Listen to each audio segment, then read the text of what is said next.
이동진, 김중혁의 영화당 5번째 시간입니다. 저는 이동진입니다. 네, 평당원 김중혁입니다. 두 사람인데 평당원이라고 하시면 너무 겸손 아닙니까? 당수 당원. 네. 자, 이번 5번째 주제는 박찬욱 감독의 작품 세계로 잡았습니다. 저희가 이제 그때그때 개봉하는 영화들 중에서 크게 화제가 되는 작품들은 관련된 주제를 한번 폭넓게 다루면 어떨까 이런 취지에서 마련하고 있고요. 박찬욱 감독의 작품 워낙 좋아하시죠? 네, 좋아하고요. 이번에 또 BTV를 가봤더니 많은 작품들이 무료로 풀려 있더라고요. 그래서 제가 돈을 들이지 않고 네. 프리미어지만 돈을 들이지 않고 무료로 다 봤고요. 네네. 몇몇 작품만 이제 훌륭하십니다. 유료인데 네. 오랜만에 보니까 네. 굉장히 새로운 장면들도 많이 보이고 네, 의외로 예전에 좋아했던 작품으로부터 많이 바뀌더라고요. 그렇습니다. 다시 보니까 예전에 별로였던 작품을 새롭게 좋아하게 된 계기가 이번에 그게 있었습니다. 뭐예요? 예를 들면? 이따가 얘기를 드리겠습니다. 아, 이 짧은 프로에서도 떡밥을 날리시는. 네. 네, 알겠습니다. 자, 이 박찬욱 감독 영화는 여태까지 모두 10편이 나왔죠. 첫 번째 영화는 이제 다른 해 갖고 눈금부터 시작해서 가장 최근작은 아가씨인데,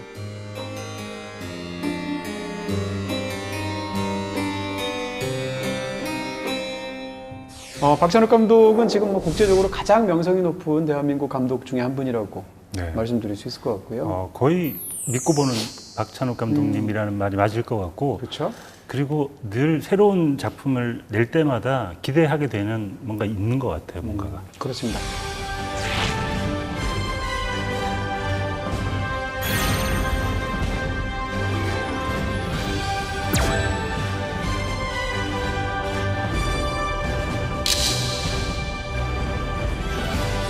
박찬욱 감독의 작품 세계를 10편을 그러면 아주 간단히 네. 전체적으로 한번 일별을 해봐야 될 것 같은데, 제 생각에는 일단 두 번의 변곡점이 있었다. 그렇죠. 결정적인 네. 그런 순간을 중심으로 말하는 게 좋을 것 네. 같아요. 처음 두 작품은 저희가 지난번에도 살짝 소개해드렸던 다른 해 갖고 는 꿈, 그 다음에 3인조라는 작품인데, 이 두 작품은 그 작품의 가치와 무관하게 어찌됐건 흥행에는 성공했다고 볼 수가 없겠죠. 네. 그래서 이제 박찬욱 감독이 초기에는 상당히 고초를 겪으신 건데, 네.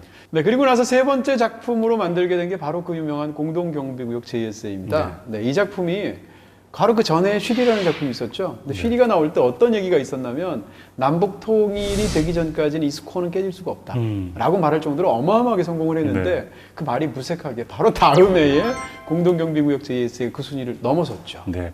그리고 나서 이제 그 다음 작품으로 복수는 나의 것을 만드셨는데, 이 복수는 나의 것은 사실 상업적으로는 성공 못했고요. 그렇죠. 그렇지만 이제 굉장한 매니아들의 지지를 받는. 예전에 이제 그런 얘기들이 많았죠. 박찬욱 감독 작품 뭐 좋아해 볼 때, 아, 맞아. 복수는 나의 것 하면 굉장히 오, 좀 있어 좀 보이고 있어 영화광인데, 보이고. 네. 그러는데 공동경비구역을 좋아한다 그러면 네. 좀 그냥 보는구나, 이렇게 약간 맞습니다. 편이 갈리는 두 편이 아니었나. 그렇게 복수는 나의 것이 상업적으로는 실패했지만 어찌됐건 그 굉장한 그 박찬욱 감독의 세계를 보여주게 되었고, 그 다음 작품이 올드보이입니다. 그렇죠. 근데 올드보이가 두 번째 변곡점이에요. 올드보이는 국내에서도 크게 성공했지만 국제적으로 너무 큰 성공을 거뒀고, 칸네 영화제에서 2등상에 해당하는, 아마 여태까지 칸네에 나갔던 한국 영화 중에 가장 큰 성과를 얻은 게 바로 올드보이라고 말할 수 있고요. 심사위원 대상을 받았죠. To the Korean film Oldboy. 또다시 한국 영화 세계 영화사의 한국을 장식하는 순간입니다. 우리 위대한 배우 최민식 그리고 유지태, 강혜정에게 이 영광을 바치겠습니다. 많은 그 심사위원들도 극찬을 하면서 한국에 이런 영화가 있을 줄 몰랐다. 뭐 예를 들어서 타란티노 같은 심사위원도 그런 얘기를 했고, 맞습니다. 많은 해외 감독들이 한국을 새롭게 보게 된 계기가 된 경우가 아닌가 싶어요. 제 생각에 국제적으로 가장 많이 알려진 한국 영화 하나만 골라라, 올드보이일 겁니다. 네. 올드보이라고 생각하고요. 오기 전에 제가 이제 IMDb 사이트를 가봤습니다. IMDb는 이제 국제적으로 가장 유명한 영화 관련 사이트죠. 네. 근데 IMDb 평점이 역사상 가장 훌륭한 영화를 한 100편 정도를 이제 골라놓습니다. 1위는 쇼생크 탈출, 2위는 대부 뭐 이렇게 되는데, 100위 안에 든 유일한 한국 영화가 올드보이고요. 그리고 제가 이걸 순위를 계속 봤는데 해가 갈수록 점점점 올라가고 있습니다. 오늘 찾아보니까 66위예요.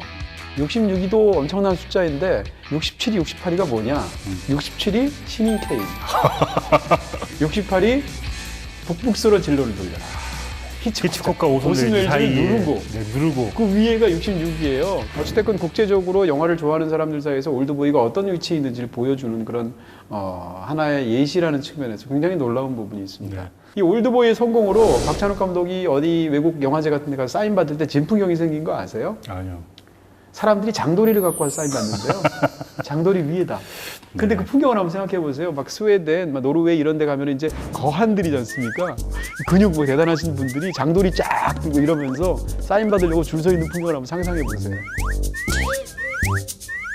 올드보이 그 하면 뭐 생각나는 음식이 또 군만두잖아요. 네. 15년간 하나의 음식만 먹어야 한다? 뭐 드시겠습니까?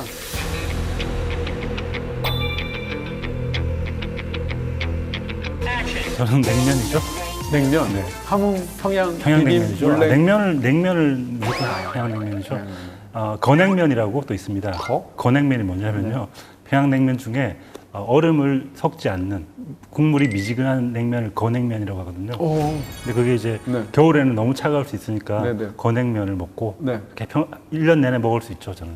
건냉면을 15년 동안 거하게 드시려고. 그렇죠. 네. 굉장하십니다. 저는 생각을 해봤는데 저는 베이글을 좋아해서가 아니라 야, 뉴욕 도시남처럼 보이려고 일부러. 아니요. 그게 왜 그런가 하면 가장 기본적인 음식이 오래 먹을 수 있을 것 같아요. 처음 베이글 먹을 때 맛있진 않잖아요. 근데 그걸 15년간 근데 계속 먹을 수 베이글에 있을 것 치즈를 빼고 준다면? 같아요. 그냥 베이글. 아, 진짜요? 네. 저도 원래 치즈 안 바르고 양파나 이런 것도 아니고 그냥 플레인 베이글?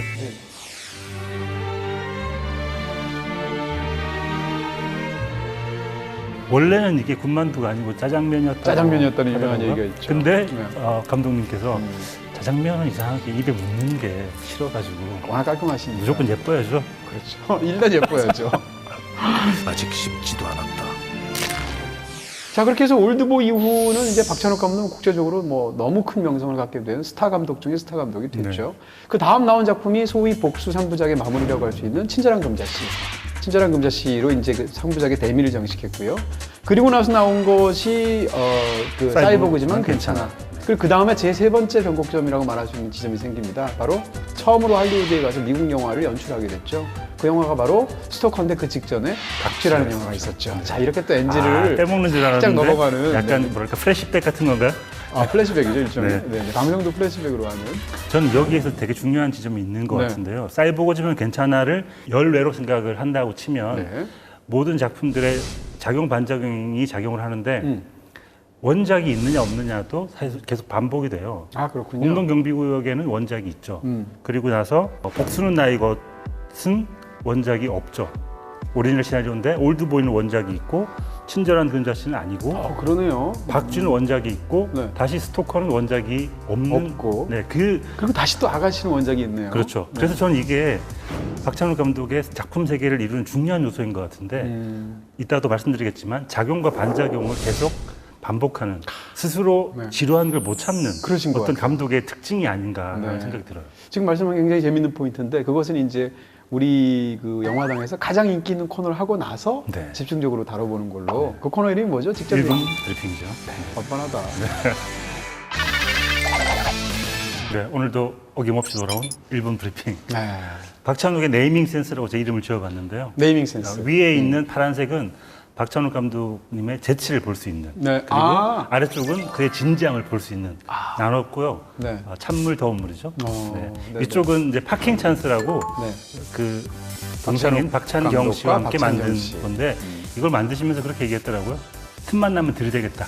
네, 찬스가 있으면 무조건 파킹하겠다는 의도로 그렇습니다. 만들었다고 하고요. 이것도 일종의 아재 개그인데 그렇죠. 우리가 말하면 아재 개그고 네. 박찬욱 감독이 하면 네이밍 센스가 돼요. 네.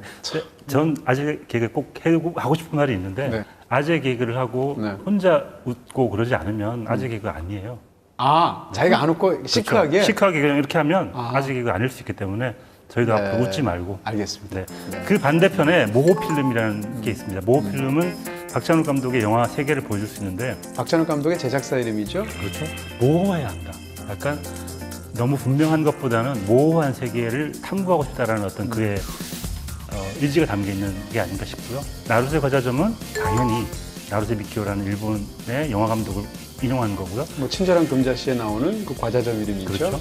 류지호라는 이름은 단편 컷에 나오는 이름인데 친한 감독인 류승환, 김지훈, 봉준호 혹은 허진호 그 사람 감독들의 이름을 조합한 이름이라고 하더라고요. 그리고 또 하나 특이한 건 이도와 금자 영분 태주라는 여자 캐릭터 이름인데 네네. 미도는 많은 분들이 아시겠지만 번역하시는 이미도 이미도? 씨의 이름을 인용을 한 거고요. 아, 그래요? 여자 캐릭터들을 금자 영분 태주로 짓는 이 여성의 캐릭터를 이상하게 중성적인 이름으로 짓는 센스가 있으신 것 같아요. 근데 그건 분명히 의도하는 거고 세계를 다룰 때 캐릭터를 다룰 때 어떻게 다루겠다는 의지가 담겨 있는 네이밍 센스가 아닌가 싶어요. 태주는 어쨌건 원래는 그 테레지 락갱에서 테레지를 한국말로 줄여서 그렇죠. 태주라고 한 거이기도 하고. 네. 네. 그러면 반대로 가서 태주 라여사가 바로 그 케이스인데요. 아, 네. 네. 그렇죠. 완벽하십니다. 네, 네. 라여사라는 건 테레지 락행의 그렇습니다. 락행을 그러니까 인용한 라여사라는 이름이겠고요. 오데스는 많은 분들이 찬물이라고 생각하실 수 있습니다. 네. 오늘만 대충 수습하고 산다라는 준말로 아시겠지만 실은 오이디푸스를 인용한 이름이죠. 그래서 그렇습니다. 심각한 이름이라고 할 수 있고요. 현상현이라는 이름은 박쥐에 나오는 주인공 이름인데 네. 일종의 회문의 형태로 회문이죠. 거꾸로 해도 현상현, 네. 똑바로 해도 현상현. 아, 이런 멋있어요, 저는. 그래서 이 이름이 어떤 박쥐의 주제와도 관련이 있기 때문에 이런 식의 이름의 센스를 보더라도 네. 박찬욱 감독의 작품의 세계를 알 수 있지 않을까. 그렇습니다. 이런 그 회문을 이제 영어로 이제 펠린드롬이라고 하는데 펠린드롬의 한국말 중에 가장 유명한 게 소주 만병만 주소 아니에요?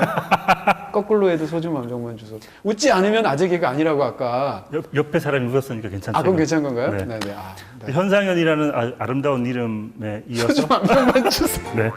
죄송합니다. 네.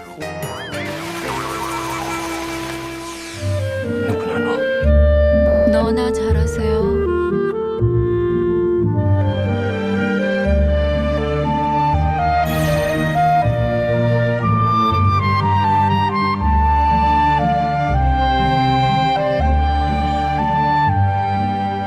네, 박찬욱 감독의 이제 작품 세계 속으로 본격적으로 들어가야 될 텐데, 박찬욱 감독의 작품 세계를 가장 잘 말하는 방법 중에 하나가 저는 전작과의 관계로 얘기하면 굉장히 잘 말할 수 있겠다. 네. 이런 생각을 합니다. 근데 아니나 다를까 제 마음을 보셨는지 정확히 작용 반작용을 얘기하셨어요. 제가 좀 고민을 하다가 네. 어떤 이야기를 할 수 있을까? 네. 작용 반작용의 이야기를 하면 좋겠다라고 생각하면서 네. 이동진 씨도 이걸 할 것 같다라는 추측을 했죠, 제가. 야, 이젠 제 마음까지 읽으시는. 네. 처음 두 작품은 사실 B무비스럽죠. 그렇죠. B급적이라고 말할 수 있을 텐데 그 두 영화 말고 세 번째 나온 공동경비구역부터는 영화가 굉장히 A급스럽습니다. 어떻게 봐도 대작처럼 보이고 잘 만든 영화고. 공동경비구역을 소개하는 많은 분들이 웰메이드라는 단어를 맞아요. 쓰면서 그때부터 한국 영화의 웰메이드라는 단어를 쓰기 시작했던 것 같습니다. 그렇습니다. 그래서 90년대 다른 한국 영화들하고 달리 어떻게 영화가 이렇게 매끈하고 우아하고 완벽할 수 있을까 이런 사람들이 많이 생각했던 것 같고요. 그리고 나서 나온 작품이 복수는 나의 것인데 얼핏 생각하면 공동경비구역 JSA 같은 그런 엄청난 히트작을 냈으면 그런 컨셉을 한두 번 더 해도 되잖아요. 근데 그 다음 작품은 전혀 다른 작품입니다. 공동경비구역은 기본적으로 인간에 대한 어떤 신뢰 같은 것이 있고 따뜻함이 있고 사람을 굉장히 뭉클하게 만들고 이렇게 눈물 나게 만드는 작품이라면 다음 작품은 복수는 나의 것인데 진짜 막 서리빨이 날리고 네. 건조하고 대사도 적고 카메라도 상대적으로 움직임이 많지 않고 네. 그런 영화를 통해서 이제 복수는 나의 것을 아주 서늘한 세계를 선보였었죠. 정말 피도 눈물도 없는 그런 그러네요. 세계가 보이는데 저는 지금도 기억나는 게 송강호 씨의 얼굴을 아주 오랫동안 잡고 있는 정말 이 박찬욱 감독의 연출이라는 게 이 사람의 얼굴로 모든 걸 얘기하겠구나. 네. 그런 식의 건조하고 오랫동안 끌고 있는 그런 식의 연출법을 보여주지 않았나 싶어요. 그 다음 작품도 역시 또 반작용이에요. 네. 그 다음 작품이 올드보이인데 올드보이와 복수는 나의 것을 비교하시면 거의 극과 극입니다. 스타일이. 과잉이죠, 여기는. 그렇습니다. 여기 과잉의 에너지가 엄청난 영화고 올드보이는 어떻게 보면 박찬욱 감독 영화 중에 가장 뜨겁고 젊은 영화라고 말할 수가 있어요. 그렇게 해서 어떻게 생각하면 저렇게까지 해야 되나 네. 싶은데도 끝까지 밀고 나가는. 그렇죠. 그리고 또 대사도 엄청 많습니다. 네이밍 센스에서 아까 제가 두 개를 구분했듯이 박 감독님은 냉탕과 온탕을 계속 왔다 갔다 하시는 것 같아요. 사우나 매니아였군요. 그렇죠. 냉탕이 있으면 너무 차가우니까 온탕 가서 열탕 해가지고 몸 좀 데피시고. 시원하다 이러면서. 그렇죠. 네. 그런 약간 좀 센스가 있으신 게 아닌가. 근데 친절한 금자 씨는 박찬욱 감독 세계에서 또 다른 굉장히 중요한 역할을 하는데 그게 뭔가 하면 여성 주인공이 처음으로 등장합니다. 네. 그래서 이전에는 한 번도 여성 주인공이 나온 적이 없어요. 그런 면에서도 큰 차이가 있고. 그러니까 형식적으로도 저는 친절한 금자 씨가 복수는 나의 것과 올드보이를 합한 것 같은 느낌이 있어요. 왜냐하면 친절한 금자 씨는 가장 중요한 형식이 내레이션인 것 같아요. 그렇죠. 이 금자는 동부 이천동 박원모 어린이 유괴 사건의 범인으로 세상에 처음 알려졌다. 내레이션을 통해서 이 온탕과 열탕을 한꺼번에 합한 것 같은 내레이션으로 계속 말을 하지만 주인공들은 그렇게 말이 많지 않고 모든 주인공들이 속마음을 계속 말을 하는 거죠. 그런 방식으로 형식의 어떤 차별점을 둔 게 아닌가. 그렇습니다. 가장 유명한 친절한 금자씨의 대사가 그거잖아요. 뭐죠? 너나 잘하세요. 근데 그 나 보지 말고 자꾸 굉장히 기분이 나빠지려고 그래요. 네, 너나 잘하세요라는 대사가 도드라지기 위해서는 주인공들이 말을 많이 하면 안 돼요. 계속 내레이션으로 딴 얘기를 하다가 그렇죠. 너나 잘하세요 할 때 그 대사가 얼마나 중요한 대사인지가 돋보이게 되거든요. 무엇보다도 충격적인 것은 그 미모였다. 그해 가을에는 물방울 무늬 원피스가 유행했다. 다시는 죄짓지 말란 뜻으로 먹는 겁니다. 너나 잘하세요. 그 다음 작품은 박찬욱 감독 스스로는 어린이 영화라고 표현하는 박찬욱 감독은 드디어 로맨틱 코미디를 제가 만들었습니다 라고 말을 했던 사이보그지만 괜찮아가 있습니다. 정말 너무 귀엽죠. 물론 역설적인 의미에서 어린이 영화고 역설적인 의미에서 로맨틱 코미디일 텐데 어찌됐건 전작들이 갖고 있는 그런 장중한 복수 3부작과 전혀 다른 이야기를 다뤘다라고 말할 수 있고요. 그 다음 작품이 역시 또 반작용으로 나오게 됩니다. 바로 박쥐인데 사이보그지만 괜찮아는 어떻게 보면 소품적인 이야기라고 할 수 있을 거예요. 근데 박쥐는 올드보이와 함께 가장 장대한 이야기고 가장 신화적인 이야기죠. 네. 살이 썩어가는 나 환자처럼 모두가 저를 피하게 하시고 올드보이와 박쥐는 스타일이 같다고 말할 수 없는 영화죠. 네. 그럼에도 불구하고 박찬욱 감독의 아가씨를 제외하면 이 두 편이 국제영화제, 칸네 영화제에서 둘 다 수상한 영화거든요. 네. 하나는 심사위원대상, 하나는 심사위원상을 받았는데 이 두 작품이 높은 평가를 받은 이유 중에 하나는 이런 신화적이고 어떤 그 원초적이고 어떤 그런 인간의 그 존재의 딜레마를 가장 그 장대하게 다루는 그런 이야기들이 전 세계 어디에서나 사실은 잘 통할 수 있는 그런 보편적인 인간 주제잖아요. 그 박쥐가 그런 어떤 굉장히 큰 이질적인 서로 다른 요소가 이렇게 막 혼재되어 있는 정말 경이적인 작품이었다면 그 다음 작품은 스토커입니다. 근데 이 스토커는 할리우드에서 만들었다는 점에서도 큰 차이가 있지만 영화에 또 이제 만든 이야기 자체가 사실은 굉장히 단일하고 작은 이야기입니다. 그렇죠. 어찌 되면 그런 면에서 봐도 바로 전작인 박쥐하고 큰 차이가 있다. 네. 그리고 나서 이제 나온 것이 아가씨인데 이건 다시 또 1930년대 일제시대로 가는 거죠.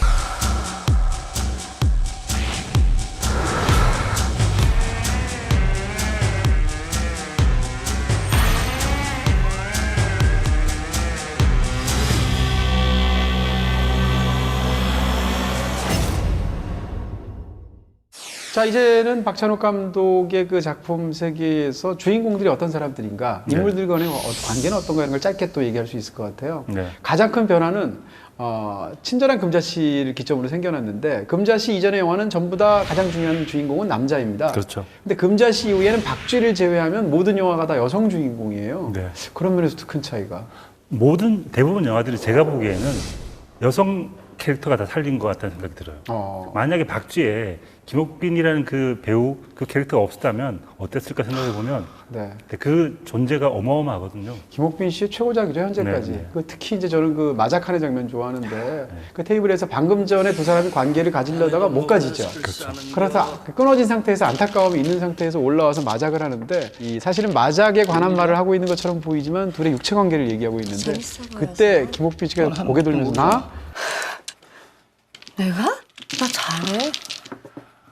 와, 육식동물의 어떤 그 요부의 어떤 그 눈빛이 그대로 살아있어서 굉장하다는 생각이 들죠. 그리고 또 한 가지 특징은 뭔가 하면 가족 관계가 묘사될 때 아들은 절대 안 나옵니다. 항상 딸이 나옵니다. 부모와 자식이 나올 때 자식은 항상 딸이에요. 옛날부터 그랬습니다. 뭐 두 번째 영화인 3인조에서도 그렇고, 그 다음에 공동경비구에서 소피가 딸이죠. 아버지와의 관계에서. 그리고 뭐 올드보이는 말할 것도 없고, 뭐 등등등까지. 복수나 이것도 딸이 유괴를 그렇습니다. 당하고. 네. 그런 면에서 아들은 절대 영화에서조차 키우고 싶어하지 않는. 실제로 박찬욱 실제로도 감독님이 따님이 딸을 하나 사랑하기로 유명한 있죠. 죠. 네, 네. 딸바보인 아버지신데 네. 어찌됐건 아들은 생각조차 하기 싫다라고 생각하시는 것 같은. 이 작품 세계의 어떤 철학적인 특징, 뭐 세계관의 특징 이런 걸 봐야 될 텐데 그 중에 하나는 굉장히 사실은 염세적인 세계관이라고 말할 수 있을 것 같아요. 공동경비구역 이후로는 네. 제가 보기에는 아무리 밝은 영화였어도 대체로 다 염세적인 세계관을 지니고 있고 그게 아마 박찬욱 감독이 가지고 있는 세계관일 거라는 추측을 하게 됩니다. 그나마 해피엔딩이라고 해석할 수 있는 유일한 영화가 사이보그지만 괜찮아라는 어린이 영화. 이 정도를 제외하면 사실은 다 새드 엔딩이라고 말할 수 그렇죠. 있고 네. 그 새드 엔딩이 그냥 새드 엔딩이 아니고 예를 들면 금자씨를 끝까지 보게 되면 아 결코 구원이라는 건 도달할 수가 없구나 라는 느낌. 그래서 저는 그 장면이 지금도 눈물겹고 다시 네. 봐도 그런데요. 눈 내릴 때 이영애 씨가 그 하얀 케이크를 이렇게 막 개걸스럽게 얼굴을 두부처럼. 받고 네. 먹는 장면이 정말 슬프더라고요. 네. 근데 그게 이 모든 일을 다 이루었지만 구원이란 없구나. 그렇죠. 정말 너무 슬프구나를 그 한 장면으로 보여주는 게 아닌가. 그 구원이 없다라는 것과 이 쌍을 이루고 있는 것 같은 테마가 뭔가 하면 가장 밝은 영화라고 말할 수 있는 사이보그지만 괜찮아에 보면 박찬욱 감독의 세계를 한마디로 요약하는 것 같은 대사가 등장합니다. 그게 뭔가 하면 희망을 버려 그리고 힘냅시다 라는 네. 말인데 우리는 얼핏 생각하면 희망이 있어야 힘을 낼 수 있다고 생각하는데 박찬욱 감독은 희망이란 건 세상에 존재하지 않아. 네. 그래도 우리는 인생에 힘을 내야 돼 네. 라고 하는 것 같은데 그러니까 우리가 힘을 내야 되는 이유가 희망이 있고 없고 때문이 아니야. 그냥 그 자체로 인생은 힘을 내야 돼. 그렇지만 희망이라는 건 없어 라고 말을 하는 공간도 굉장히 미적인 감각 같은 게 아주 특이하고 멋져서 예를 들면 사이보그지만 괜찮아 해서 정신병원이 나오는데 막 그 색깔이 너무 알록달록 예쁘죠 색채가. 네. 그리고 또 친절한 금자씨를 보면 교도소를 또 그렇게 만들었어요. 그렇죠. 그런 면에서도 다르고 앞권은 박쥐의 그 행복 한복집인 것 같습니다. 세트가 정말 예술적이죠. 아, 이런 집이 과연 어디에 존재하는가 신화적인 세계겠구나 그렇습니다. 나를 추측하게 되는 그런 세트죠. 박쥐의 가장 핵심적인 그 미학적인 아이디어 중에 하나가 저는 혼종이라는 말에 있다고 생각하는데 이름이 행복 한복집인데 1층에 보면 이제 한복을 마네킹에다가 한복을 입혀놨는데 마네킹은 서양 인형이에요. 거기다 한복을 입혀놓으니까 너무 안 어울리죠. 네. 근데 그 집은 또 뭐냐? 적산 가옥이에요. 그래서 일본식 전형적인 그 2층 가옥 형태이고 2층에 올라가면 사람들이 모여 사는 건 중국식 마작이고 그때 나오는 음악은 우리나라의 고풍장연한 이난영 씨의 노래가 흘러나오고 그리고 그들이 마시는 술은 또 보드카예요. 러시아에. 네. 뭐 이런 식으로 수많은 서로 다른 어떤 것들을 제가 보기에는 전 세계 배급을 노리고 이런 걸 만드시지 않을까요? 전 세계 모든 나라에 어떤 나라에 가도 또 하나는 이제 저는 이제 스타일에 관한 얘기를 했으면 좋겠는데 대중적으로 어떤 그 훌륭한 아티스트 뭐 굉장히 거대한 아티스트가 있게 되면 대중적으로 그 사람은 뭐다라고 생각하는 그런 편견일 수도 있고 이해가 있을 수도 있잖아요. 제가 생각하는 박찬욱 감독에 관한 가장 큰 편견은 스타일을 추구한다.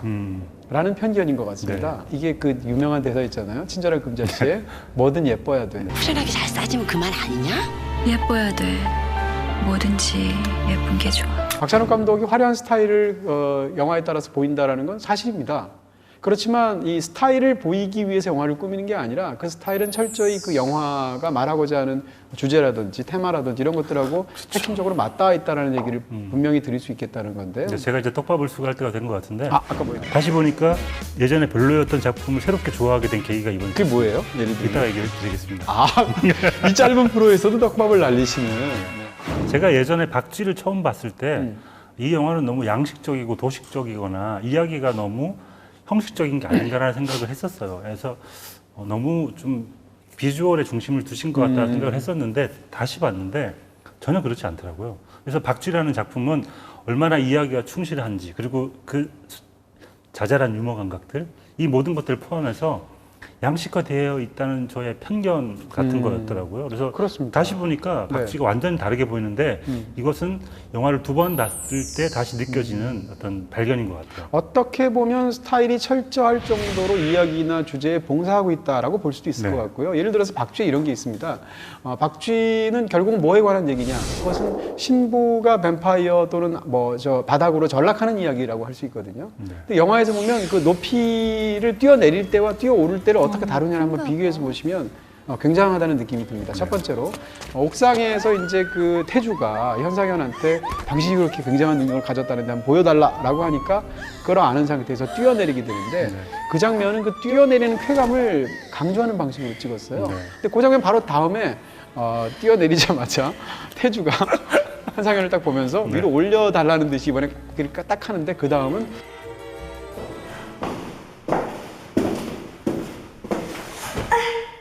제가 박쥐에서 굉장히 좋아하는 장면인데 그게 뭔가 하면 1층에서 이제 관계가 끊어진 다음에 두 사람이 사실은 아무 일 없었다라는 걸 2층에 있는 사람한테 위장을 해야 되니까 2층 화장실을 통해서 올라가는 장면이 있습니다. 근데 그 장면을 보시면 초능력을 발휘하는 거잖아요. 1층에서 2층까지 점프해가지고 화장실로 올라가니까. 근데 그 장면이 앵글이 마치 올라가는 게 떨어지는 것처럼 영화에서 묘사가 되어 있어요. 그 오를 때의 쾌감 같은 게 전혀 묘사가 안 되어 있다는 거죠. 제가 이 세 가지 예를 드리는 이유는 그 영화는 전락에 관한 얘기이기 때문에 전락이 얼마나 아찔한 건가는 그걸 스타일로 굉장히 역점적으로 보여준다는 거죠. 반면에 오르는 것은 그 영화에서 하나도 안 중요하고 오히려 오르는 것 자체가 그 사람을 얼마나 좌절시키는가를 보여주거든요. 그러니까 이런 것은 스타일이지만 그 스타일은 철저히 영화의 핵심 주제하고 연관이 되어 있다. 네. 이렇게 말할 수가 있겠죠. 그 다시 박쥐를 보니까 카메라 앵글 혹은 컷 하나하나가 모든 그 의도가 이야기를 위해서 이루어져 있지 그쵸. 단 하나도 예뻐 보이거나 양식화하기 위해서 만들어진 컷이 없다는 생각을 두 번째 보니까 느껴지더라고요.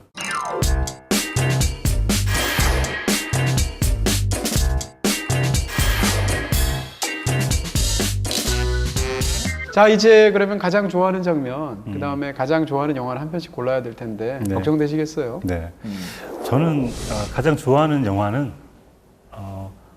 다시 보고 반한 박쥐입니다. 진짜? 네. 야, 예전에 아니었거든요. 네네. 예전에는 금자씨와 복수는 나이고 사이를 왔다 갔다 했었는데 다시 보고 박쥐에 완전히 반했고요. 좋아하는 장면도 박쥐에서 정했습니다. 박쥐에서 김옥빈 씨가 죽은 다음에 송강호 씨가 김옥빈을 살려내죠.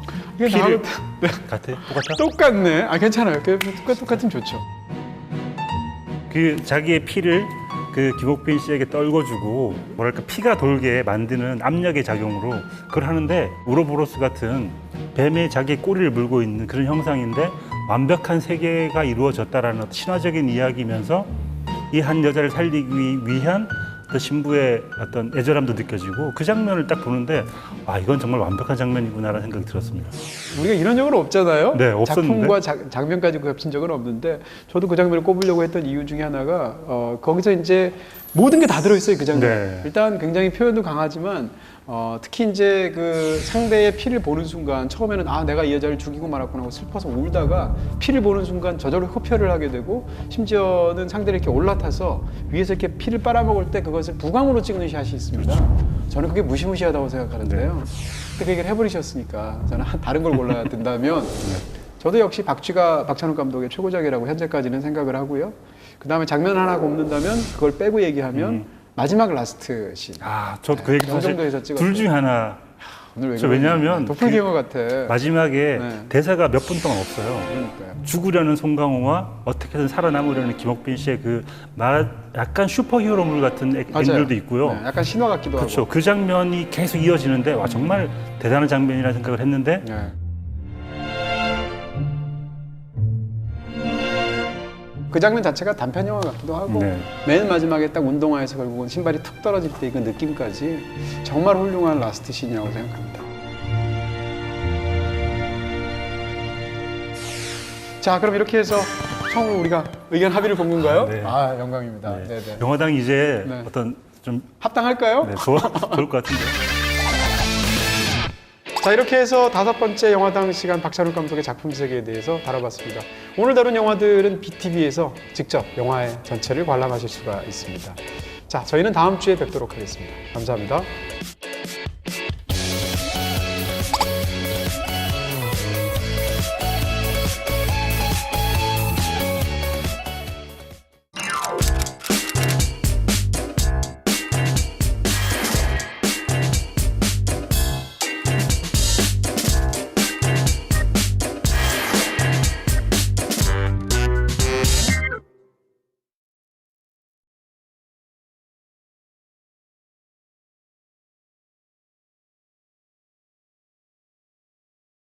(66위예요) 66위도 엄청난 숫자인데 67위, 68위가 뭐냐? 67위 신인 K, 68위 북북스러 진로를 돌려라. 히치콕과 오손웰지 사이에 누르고 그 위에가 66위예요. 어찌됐건 국제적으로 영화를 좋아하는 사람들 사이에서 올드보이가 어떤 위치에 있는지를 보여주는 그런 하나의 예시라는 측면에서 굉장히 놀라운 부분이 있습니다. 네. 이 올드보이의 성공으로 박찬욱 감독이 어디 외국 영화제 같은 데 가서 사인 받을 때 진풍경이 생긴 거 아세요? 아니요.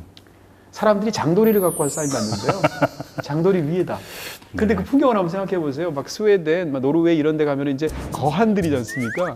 근육 뭐 대단하신 분들이 장도리 쫙 들고 이러면서 사인 받으려고 줄 서 있는 풍경을 한번 상상해 보세요. 올드보이 그 하면 뭐 생각나는 음식이 또 군만두잖아요. 네. 15년간 하나의 음식만 먹어야 한다? 뭐 드시겠습니까?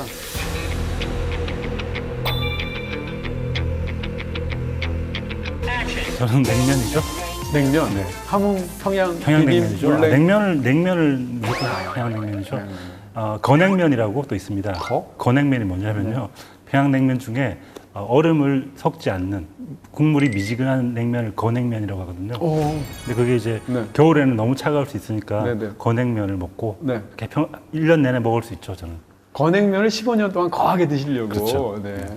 굉장하십니다. 저는 생각을 해봤는데 저는 베이글을 좋아해서가 아니라 야, 뉴욕 도시남처럼 보이려고 일부러. 아니요. 그게 왜 그런가 하면 가장 기본적인 음식이 오래 먹을 수 있을 것 같아요.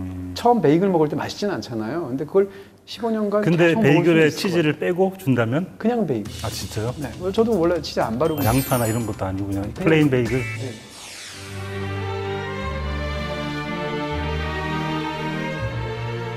원래는 이게 군만두가 아니고 짜장면이었다는 유명한 얘기가 있죠. 근데 네. 감독님께서 짜장면은 이상하게 입에 묻는 게 싫어가지고 워낙 깔끔하시니까. 무조건 예뻐야죠. 그렇죠. 일단 예뻐야죠. 아직 쉽지도 않았다. 자, 그렇게 해서 올드보이 이후는 이제 박찬욱 감독은 국제적으로 뭐 너무 큰 명성을 갖게 된 스타 감독 중에 스타 감독이 됐죠. 그 다음 나온 작품이 소위 복수 3부작의 마무리라고 할 수 있는 친절한 금자씨. 친절한 금자씨로 이제 그 3부작의 대미를 장식했고요. 그리고 나서 나온 것이 그 사이보그지만 괜찮아. 그리고 그 다음에 제 세 번째 변곡점이라고 말할 수 있는 지점이 생깁니다. 바로 처음으로 할리우드에 가서 미국 영화를 연출하게 됐죠. 그 영화가 바로 스토커인데 그 직전에 각취라는 영화가 있었죠. 자, 이렇게 또 NG를 빼먹는 줄 살짝 알았는데 넘어가는 약간 네. 뭐랄까 플래시백 같은 건가요? 플래시백이죠, 일종의. 네. 네. 방송도 플래시백으로 하는. 저는 여기에서 되게 중요한 지점이 있는 것 네. 같은데요. 사이보그지만 괜찮아를 열외로 생각을 한다고 치면 네. 모든 작품들의 작용 반작용이 작용을 하는데 원작이 있느냐 없느냐도 사실 계속 반복이 돼요. 아, 그렇군요. 공동경비구역에는 원작이 있죠. 그리고 나서 복수는 나의 것은 원작이 없죠. 오리지널 시나리오인데 올드보이는 원작이 있고 친절한 금자씨는 아니고 그러네요. 박쥐는 원작이 있고 네. 다시 스토커는 원작이 없고. 네, 그리고 다시 또 아가씨는 원작이 있네요. 그렇죠. 네. 그래서 저는 이게 박찬욱 감독의 작품 세계를 이루는 중요한 요소인 것 같은데 이따도 말씀드리겠지만 작용과 반작용을 계속 반복하는 스스로 네. 지루한 걸 못 참는 그러신 것 어떤 같아요. 감독의 특징이 아닌가라는 네. 생각이 들어요. 지금 말씀한 게 굉장히 재밌는 포인트인데 그것은 이제 우리 그 영화당에서 가장 인기 있는 코너를 하고 나서 네. 집중적으로 다뤄보는 걸로. 그 코너 이름이 뭐죠? 직접 1분 브리핑이죠. 뻔뻔하다. 네, 오늘도 어김없이 돌아온 1분 브리핑. 네. 박찬욱의 네이밍 센스라고 제 이름을 지어봤는데요. 네이밍 센스. 위에 있는 파란색은 박찬욱 감독님의 재치를 볼 수 있는 네. 그리고 아. 아래쪽은 그의 진지함을 볼 수 있는 나눴고요. 네. 찬물 더운 물이죠. 네네. 이쪽은 이제 파킹 찬스라고 네.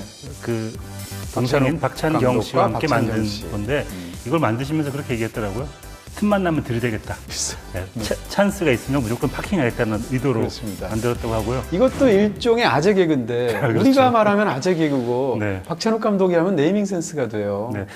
전 아재 개그 꼭 하고 싶은 말이 있는데 네. 아재 개그를 하고 네. 혼자 웃고 그러지 않으면 아재 개그 아니에요. 아, 자기가 안 웃고 시크하게? 그렇죠. 시크하게 그냥 이렇게 하면 아재 개그 아닐 수 있기 때문에 저희도 네. 앞으로 웃지 말고. 알겠습니다. 네. 그 반대편에 모호필름이라는 게 있습니다. 모호필름은 박찬욱 감독의 영화 세계를 보여줄 수 있는데 박찬욱 감독의 제작사 이름이죠? 그렇죠. 감독님은 냉탕과 온탕을 계속 왔다 갔다 하시는 것 같아요. 사우나 매니아였군요. 그렇죠. 냉탕이 있으면 너무 차가우니까 온탕 가서 열탕 해가지고 몸 좀 데피시고. 시원하다 이러면서. 그렇죠. 네. 그런 약간 좀 센스가 있으신 게 아닌가. 근데 친절한 금자씨는 박찬욱 감독 세계에서 또 다른 굉장히 중요한 역할을 하는데 그게 뭔가 하면 여성 주인공이 처음으로 등장합니다. 네. 그래서 이전에는 한 번도 여성 주인공이 나온 적이 없어요. 그런 면에서도 큰 차이가 있고. 그러니까 형식적으로도 저는 친절한 금자씨가 복수는 나의 것과 올드보이를 합한 것 같은 느낌이 있어요. 왜냐하면 친절한 금자씨는 가장 중요한 형식이 내레이션인 것 같아요. 그렇죠. 이 금자는 동부 이천동 박원모 어린이 유괴 사건의 범인으로 세상에 처음 알려졌다. 내레이션을 통해서 이 온탕과 열탕을 한꺼번에 합한 것 같은 내레이션으로 계속 말을 하지만 주인공들은 그렇게 말이 많지 않고 모든 주인공들이 속마음을 계속 말을 하는 거죠. 그런 방식으로 형식의 어떤 차별점을 둔 게 아닌가. 가장 유명한 친절한 금자씨의 대사가 그거잖아요. 뭐죠? 너나 잘하세요. 근데 그 나 보지 말고 자꾸 굉장히 기분이 나빠지려고 그래요. 네, 너나 잘하세요라는 대사가 도드라지기 위해서는 주인공들이 말을 많이 하면 안 돼요. 계속 내레이션으로 딴 얘기를 하다가 그렇죠. 너나 잘하세요 할 때 그 대사가 얼마나 중요한 대사인지가 돋보이게 되거든요. 무엇보다도 충격적인 것은 그 미모였다. 그해 가을엔 물방울무늬 원피스가 유행했다. 다시는 죄짓지 말란 뜻으로 먹는 겁니다. 너나 잘하세요. 그 다음 작품은 박찬욱 감독 스스로는 어린이 영화라고 표현하는 박찬욱 감독은 드디어 로맨틱 코미디를 제가 만들었습니다 라고 말을 했던 사이보그지만 괜찮아가 있습니다. 정말 너무 귀엽죠. 물론 역설적인 의미에서 어린이 영화고 역설적인 의미에서 로맨틱 코미디일 텐데 어찌됐건 전작들이 갖고 있는 그런 장중한 복수 3부작과 전혀 다른 이야기를 다뤘다라고 말할 수 있고요. 그 다음 작품이 역시 또 반작용으로 나오게 됩니다. 바로 박쥐인데 사이보그지만 괜찮아는 어떻게 보면 소품적인 이야기라고 할 수 있을 거예요. 근데 박쥐는 올드보이와 함께 가장 장대한 이야기고 가장 신화적인 이야기죠. 네. 살이 썩어가는 나 환자처럼 모두가 저를 피하게 하시고 올드보이와 박쥐는 스타일이 같다고 말할 수 없는 영화죠. 네. 그럼에도 불구하고 박찬욱 감독의 아가씨를 제외하면 이 두 편이 국제영화제, 칸네 영화제에서 둘 다 수상한 영화거든요. 네. 하나는 심사위원대상, 하나는 심사위원상을 받았는데 이 두 작품이 높은 평가를 받은 이유 중에 하나는 이런 신화적이고 어떤 그 원초적이고 어떤 그런 인간의 그 존재의 딜레마를 가장 그 장대하게 다루는 그런 이야기들이 전 세계 어디에서나 사실은 잘 통할 수 있는 그런 보편적인 인간 주제잖아요. 그리고 박쥐가 그런 어떤 굉장히 큰 이질적인 서로 다른 요소가 이렇게 막 혼재되어 있는 정말 경이적인 작품이었다면 그 다음 작품은 스토커입니다. 근데 이 스토커는 할리우드에서 만들었다는 점에서도 큰 차이가 있지만 영화에 또 이제 만든 이야기 자체가 사실은 굉장히 단일하고 작은 이야기입니다. 그렇죠. 어찌 되면 그런 면에서 봐도 바로 전작인 박쥐하고 큰 차이가 있다. 네. 그리고 나서 이제 나온 것이 아가씨인데 이건 다시 또 1930년대 일제시대로 가는 거죠.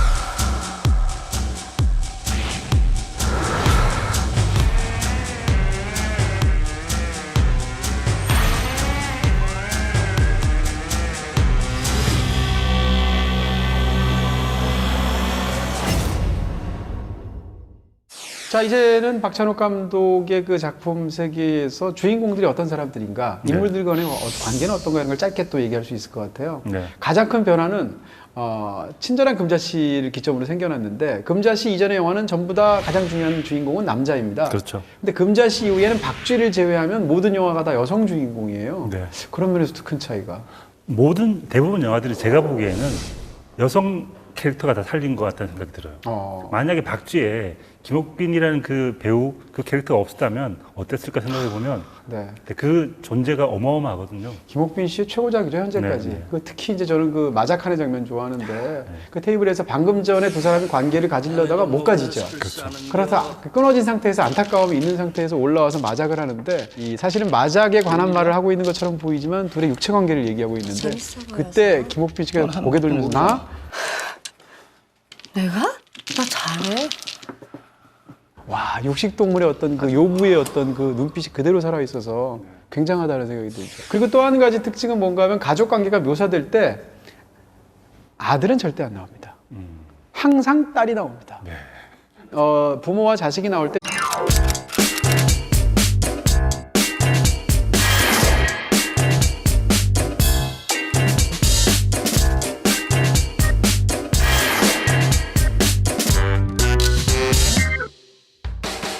이동진, 김중혁의 영화당 5번째 시간입니다. 저는 이동진입니다. 네, 평당원 김중혁입니다. 두 사람인데 평당원이라고 하시면 너무 겸손 아닙니까? 당수, 당원. 네. 자, 이번 5번째 주제는 박찬욱 감독의 작품 세계로 잡았습니다.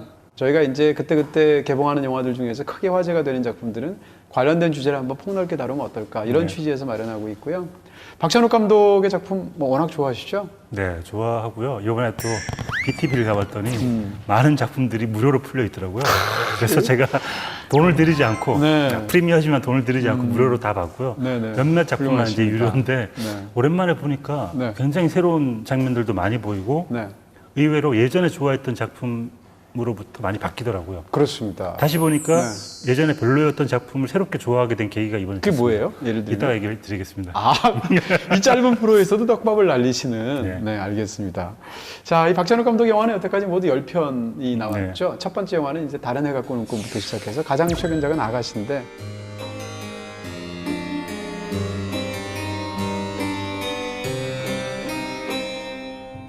박찬욱 감독은 지금 뭐 국제적으로 가장 명성이 높은 대한민국 감독 중에 한 분이라고 네. 말씀드릴 수 있을 것 같고요. 거의 믿고 보는 박찬욱 감독님이라는 말이 맞을 것 같고 그렇죠? 그리고 늘 새로운 작품을 낼 때마다 기대하게 되는 뭔가 있는 것 같아요, 뭔가가. 그렇습니다.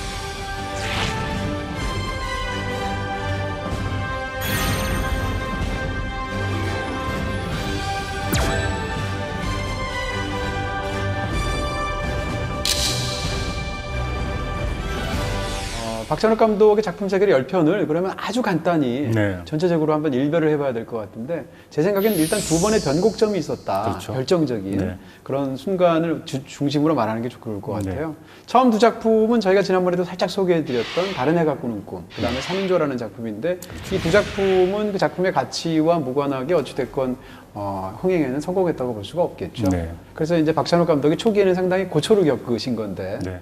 네, 그리고 나서 세 번째 작품으로 만들게 된 게 바로 그 유명한 공동경비구역 JSA입니다. 네, 이 작품이 바로 그 전에 쉬리라는 작품이 있었죠. 근데 쉬리가 나올 때 어떤 얘기가 있었냐면, 남북 통일이 되기 전까지는 이 스코어는 깨질 수가 없다 라고 말할 정도로 어마어마하게 성공을 했는데, 네. 그 말이 무색하게 바로 다음 해에 공동경비구역 JSA 그 순위를 넘어섰죠. 네.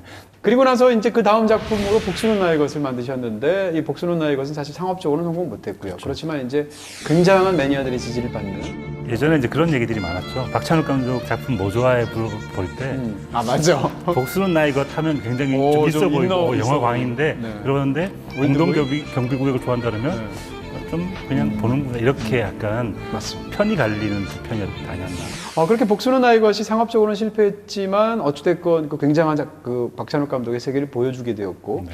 그 다음 작품이 올드보이입니다. 그렇죠. 올드보이가 두 번째 변곡점이에요. 올드보이는 국내에서도 크게 성공했지만 국제적으로 너무 큰 성공을 거뒀고, 칸네 영화제에서 2등상에 해당하는 네. 아마 여태까지 칸네에 나갔던 한국 영화 중에 가장 큰 성과를 얻은 게 바로 올드보이라고 말할 수 네. 있고요. 심사위원 대상을 받았죠. To the Korean film Old Boy.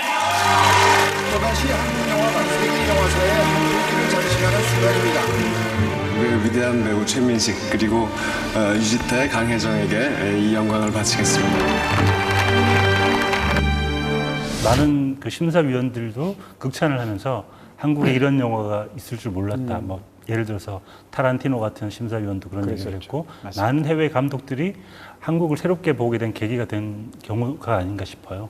제 생각에 국제적으로 가장 많이 알려진 한국 영화 하나만 골라라 올드보이일 겁니다. 네. 올드보이라고 생각하고요.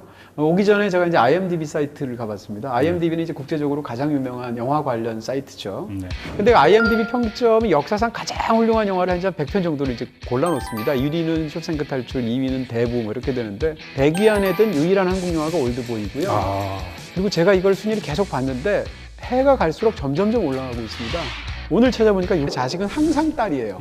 옛날부터 그랬습니다. 네. 뭐 두 번째 영화인 3인조에서도 그렇고, 그 다음에 뭐 공동경비구에서 소피가 딸이죠. 아버지와의 그렇죠. 관계에서.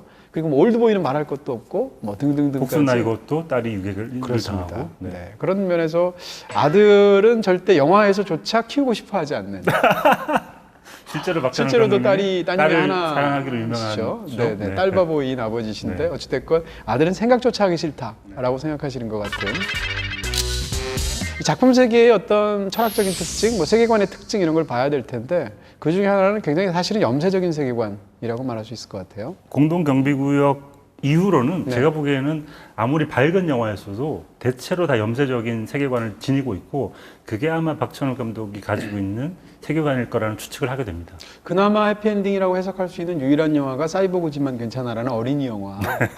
이 정도를 제외하면 사실은 다 새드 엔딩이라고 말할 수 있고 네. 그 새드 엔딩이 그냥 새드 엔딩이 아니고 예를 들면 금자씨를 끝까지 보게 되면 아 결코 구원이라는 건 도달할 수가 없구나 라는 느낌. 그래서 저는 그 장면이 지금도 눈물겹고 다시 네. 봐도 그런데요.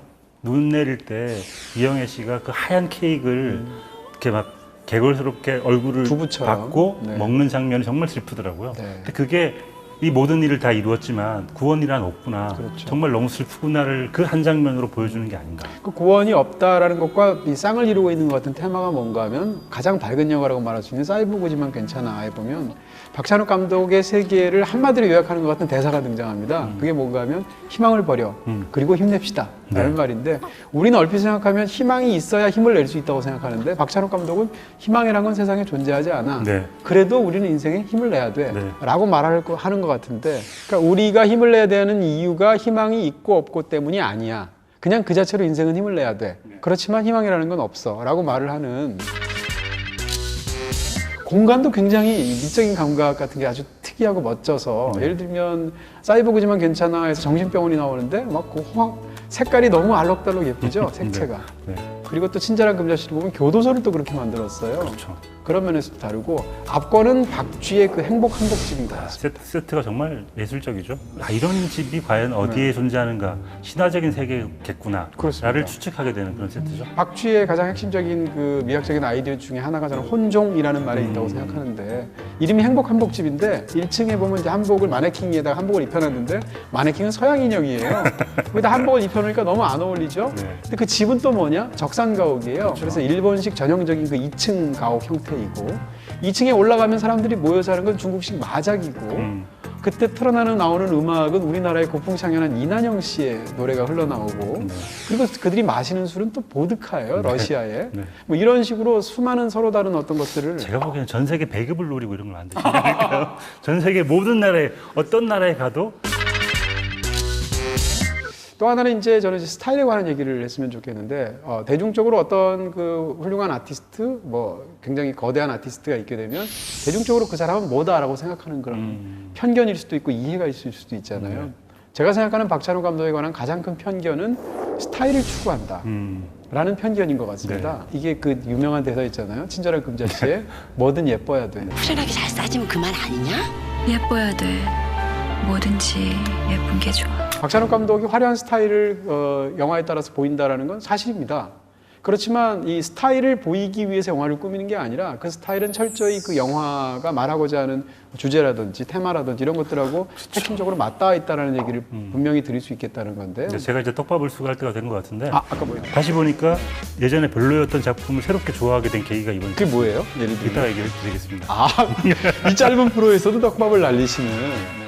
제가 예전에 박쥐를 처음 봤을 때 이 영화는 너무 양식적이고 도식적이거나 이야기가 너무 형식적인 게 아닌가라는 생각을 했었어요. 그래서 너무 좀 비주얼에 중심을 두신 것 같다는 생각을 했었는데 다시 봤는데 전혀 그렇지 않더라고요. 그래서 박쥐라는 작품은 얼마나 이야기가 충실한지 그리고 그 자잘한 유머 감각들 이 모든 것들을 포함해서 양식화되어 있다는 저의 편견 같은 거였더라고요. 그래서 그렇습니다. 다시 보니까 박쥐가 완전히 다르게 보이는데 이것은 영화를 두 번 봤을 때 다시 느껴지는 어떤 발견인 것 같아요. 어떻게 보면 스타일이 철저할 정도로 이야기나 주제에 봉사하고 모호해야 한다. 약간 너무 분명한 것보다는 모호한 세계를 탐구하고 싶다라는 어떤 그의 의지가 담겨 있는 게 아닌가 싶고요. 나루세 과자점은 당연히 나루세 미키오라는 일본의 영화 감독을 인용한 거고요. 뭐 친절한 금자씨에 나오는 그 과자점 이름이죠. 그렇죠. 류지호라는 이름은 단편 컷에 나오는 이름인데 친한 감독인 류승환, 김지훈, 봉준호 혹은 허진호 그 사람 감독들의 이름을 조합한 이름이라고 하더라고요. 그리고 또 하나 특이한 건 미도와 금자영군 태주라는 여자 캐릭터의 이름인데 네네. 미도는 많은 분들이 아시겠지만 번역하시는 이미도 씨의 이름을 인용을 한 거고요. 아 그래요? 여자 캐릭터들을 금자영군 태주로 짓는 이 여성의 캐릭터를 이상하게 중성적인 이름으로 짓는 센스가 있으신 것 같아요. 근데 그건 분명히 의도하는 거고 세계를 다룰 때 캐릭터를 다룰 때 어떻게 다루겠다는 의지가 담겨 있는 네이밍 센스가 아닌가 싶어요. 태주는 어쨌건 원래는 그 테레즈 락갱에서 테레즈를 한국말로 줄여서 그렇죠. 태주라고 한 거이기도 하고. 네. 네. 그러면 반대로 가서 태주 라여사가 바로 그 케이스인데. 네. 그렇죠. 완벽하십니다. 네, 네. 라여사라는 건 테레즈 락행의 그렇습니다. 락행을 그러니까 인용한 라여사라는 이름이겠고요. 오데스는 많은 분들이 찬물이라고 생각하실 수 있습니다. 네. 오늘만 대충 수습하고 산다라는 준말로 아시겠지만 실은 오이디푸스를 인용한 이름이죠. 그래서 그렇습니다. 심각한 이름이라고 할 수 있고요. 현상현이라는 이름은 박쥐에 나오는 주인공 이름인데 네. 일종의 회문의 형태로 회문이죠. 거꾸로 해도 현상현, 네. 똑바로 해도 현상현. 이런 멋있어요, 저. 그래서 이 이름이 어떤 박쥐의 주제와도 관련이 있기 때문에 이런 식의 이름의 센스를 보더라도 네. 박찬욱 감독의 작품의 세계를 알 수 있지 않을까. 그렇습니다. 이런 그 회문을 이제 영어로 이제 펠린드롬이라고 하는데 펠린드롬의 한국말 중에 가장 유명한 게 소주 만병만 주소 아니에요? 거꾸로 해도 소주 만병만 주소. 웃지 않으면 아재 개가 아니라고 아까. 옆에 사람이 웃었으니까 괜찮죠. 그건 괜찮은 건가요? 네. 네. 네. 현상현이라는 아름다운 이름에 이어서 소주 만병만 주소. 네. 죄송합니다. 네. 누구냐 너? 너나 잘하세요.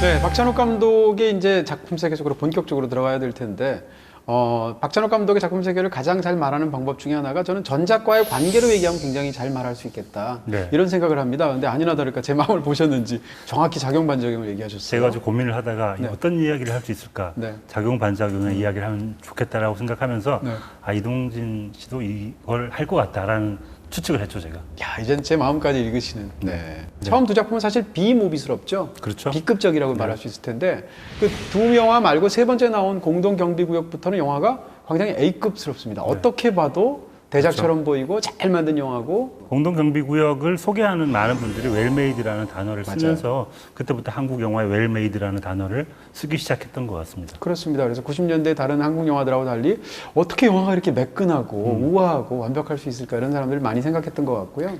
그리고 나서 나온 작품이 복수는 나의 것인데 얼핏 생각하면 공동경비구역 JSA 같은 그런 엄청난 히트작을 냈으면 그런 컨셉을 한두 번 더 해도 되잖아요.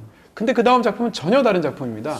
공동경비구역은 기본적으로 인간에 대한 어떤 신뢰 같은 것이 있고 따뜻함이 있고 사람을 굉장히 뭉클하게 만들고 이렇게 눈물나게 만드는 작품이라면 다음 작품은 복수는 나의 것인데 진짜 막 서리빨이 날리고 네. 건조하고 대사도 적고 카메라도 상대적으로 움직임이 많지 않고 네. 그런 영화를 통해서 이제 복수는 나의 것을 아주 서늘한 세계를 선보였었죠. 정말 피도 눈물도 없는 그런 그러네요. 세계가 보이는데 저는 지금도 기억나는 게 송강호 씨의 얼굴을 아주 오랫동안 잡고 있는 정말 이 박찬욱 감독의 연출이라는 게 이 사람의 얼굴로 모든 걸 얘기하겠구나. 네. 그런 식의 건조하고 오랫동안 끌고 있는 그런 식의 연출법을 보여주지 않았나 싶어요.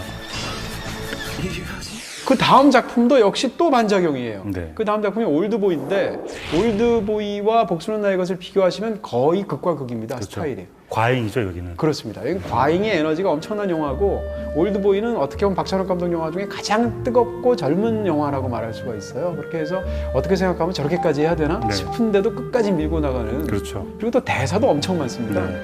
네이밍 센스에서 아까 제가 두 개를 구분했듯이